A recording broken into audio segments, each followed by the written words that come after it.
Ito na mga SSS pensioners, ngayong Biyernes na po, December 26, 2025, SSS pension crediting schedule magaganap po. Advance ito at mas maaga. Actually, ito po ay para sana sa January 2026 na pension crediting schedule mga vlogs.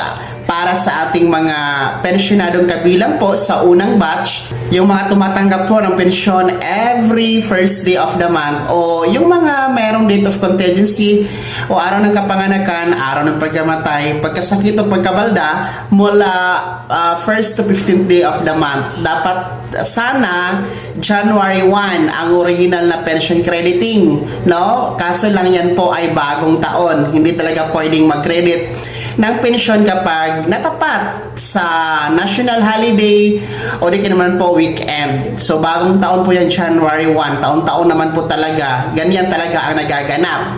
So hindi na ito bago sa ating mga unang batch, lalong-lalo pa yung mga dati na mga pensyonado, maliban po sa mga baguhan pa lang na pensioners. Dapat, no, aatrasin ito sa December 31. Kaso nga lang, yan po ay bispiras ng bagong taon at wala din pong pasok ang SSS. Then yung atin pong Disyembre 30 ay special non-working holiday din po dahil Rizal Day, no? Yan po ay taon-taon din po nagaganap.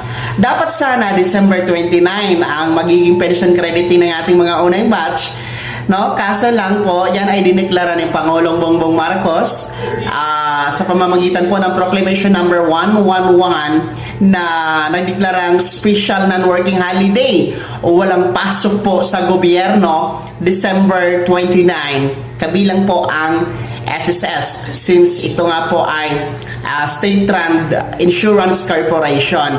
So ang mangyayari po, ang pinaka-last working day ni SSS, no, before January 1 ay December 26. At yan nga po ay ngayong Biyernes na yan, no, December 26, araw ng Biyernes. Diyan po magaganap ang inyong pension crediting for January 2026 mga unang batch. Mas maaga kaysa inaasahan at syempre mas maaga nyo po itong magagamit at meron kayong magagamit sa pagsalubong sa bagong taon. Kaya ang tabayanan nyo po mga unang batch ngayong Biyernes, December 26, ang inyong January 2026 advance pension crediting. Maraming salamat sa panonood. Huwag kalimutang mag-subscribe at i-click ang notification bell.